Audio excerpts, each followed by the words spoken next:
Alex is 46 years old. He makes decent money, has a house, a car, 2 kids in school. He pays his bills on time. He's not broke, he's not rich, he's just fine. And that's the problem, because fine at 46 doesn't mean what it meant at 36. At 36, fine is a starting point. At 46, fine is a warning sign dressed up in khakis. Here's what nobody tells you, and this is the part that should make you uncomfortable. The window for real financial change doesn't close at 60 or 65. It starts closing quietly, invisibly, around 45. Not because of some arbitrary rule, because of math.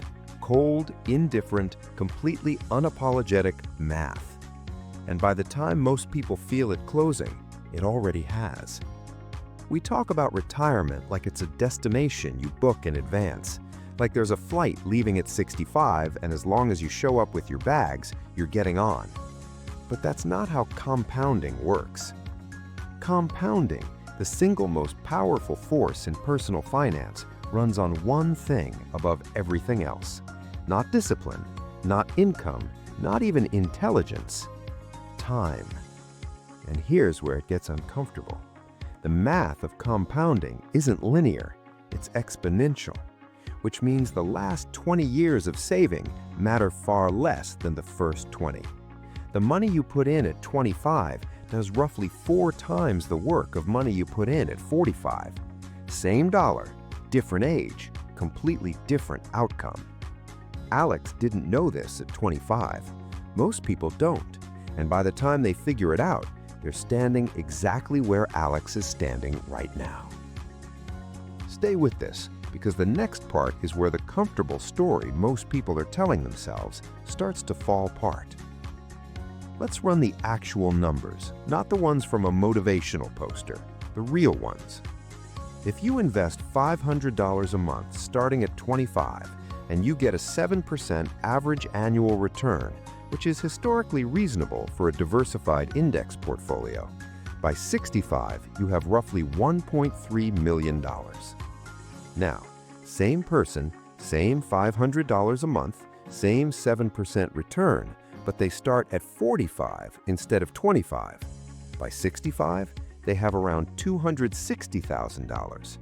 Same discipline, same monthly commitment, 20 fewer years, and the outcome is 5 times smaller.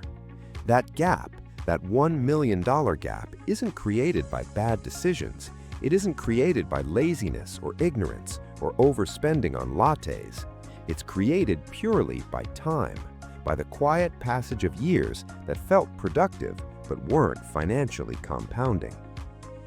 Alex spent his 30s building a career, his early 40s raising kids, paying a mortgage, surviving the kind of decade that grinds people down.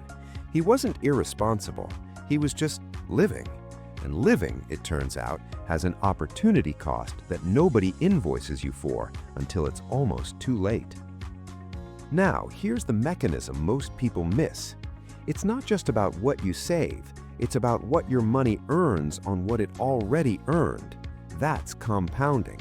And in the early decades, the base is small, so the growth feels invisible. But in the later decades, the base should be massive, and that's when the acceleration happens. The problem is, if you're just starting to build that base at 45, you never get to experience the exponential part. You spend all your time in the slow part of the curve and exit the game before the exponential part kicks in. It's like planting a tree and chopping it down just before the fruit appears. Now let's talk about the number people don't want to hear.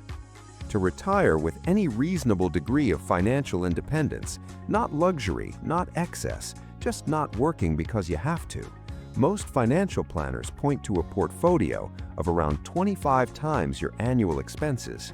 That's based on something called the 4% rule, the idea that you can withdraw 4% of your portfolio annually without running out of money over a 30-year retirement. If you spend $60,000 a year, you need $1.5 million. If you spend $80,000 a year, you need $2 million. Now, Alex is 46. He has about $90,000 saved. He needs $1.5 million. He has 19 years. To bridge that gap, starting from $90,000, targeting $1.5 million in 19 years at 7%, he needs to invest roughly $2,800 a month, every month, for 19 years, without interruption, without a market crash derailing him, without a medical emergency, without a job loss. That's not impossible, but it's not comfortable either. And for most households, $2,800 a month in new savings, on top of a mortgage and kids and the general cost of being alive in 2025, is not something you quietly find in the budget. And Alex? He's contributing $400 a month right now because that's what he could manage, and because nobody handed him this math when he could have done something easier about it. Now here's the part where it gets genuinely strange, because it's not just about saving more. There's a second problem hiding underneath the first one, and it makes everything harder. Inflation. Not inflation as an abstract economic concept, inflation as a personal enemy that quietly follows you into retirement. Here's how it works. You save $1.5 million, you retire, you start withdrawing, but the cost of everything you buy keeps rising, historically around 3% a year, which means your $60,000 withdrawal in year 1 needs to become $61,800 in year 2, then $63,700 in year 3, and so on. Over 25 years of retirement, that same lifestyle costs roughly double what it costs today. Your money has to not just last, it has to grow while you're spending it. That's the tightrope every retiree walks, and the shorter your runway to build the portfolio, the tighter that rope becomes. There's also healthcare. The average American couple retiring at 65 will spend somewhere in the range of $300,000 on healthcare costs over their retirement. That number comes from Fidelity's annual research. It doesn't include long-term care. It doesn't include the scenarios nobody wants to model. Alex hasn't modeled any of this yet. Most people haven't, because modeling it means confronting it, and confronting it is deeply uncomfortable when the numbers don't work out the way you hoped. Here's what the financial industry will tell Alex. It'll say, "You're not too late. You can still do this. Just cut expenses, maximize your 401k, maybe pick up a side income." And that's technically true. It's also a little like telling someone who missed their flight that they can still get to the destination, they just need to drive through the night, refuel 3 times, and arrive 2 days late. Possible, yes. Comfortable? No. The retirement content space, YouTube, podcasts, financial influencers, is filled with people who started early, benefited from a 10-year-long bull market, and are now telling people in their mid-40s that it's never too late. And it makes for great content, hopeful, shareable, emotionally satisfying. But it's not the same as being mathematically accurate. It's not too late to improve, but the version of financial freedom available to someone starting at 45 looks materially different from the one available to someone who started at 25. Pretending otherwise isn't optimism, it's marketing. Here's the part that matters beyond Alex's spreadsheet. The median retirement savings for Americans between the ages of 55 and 64, the people closest to the finish line, is around $185,000. Not average, median, meaning half of them have less. The 4% rule says of $185,000 generates about $7,400 in retirement income.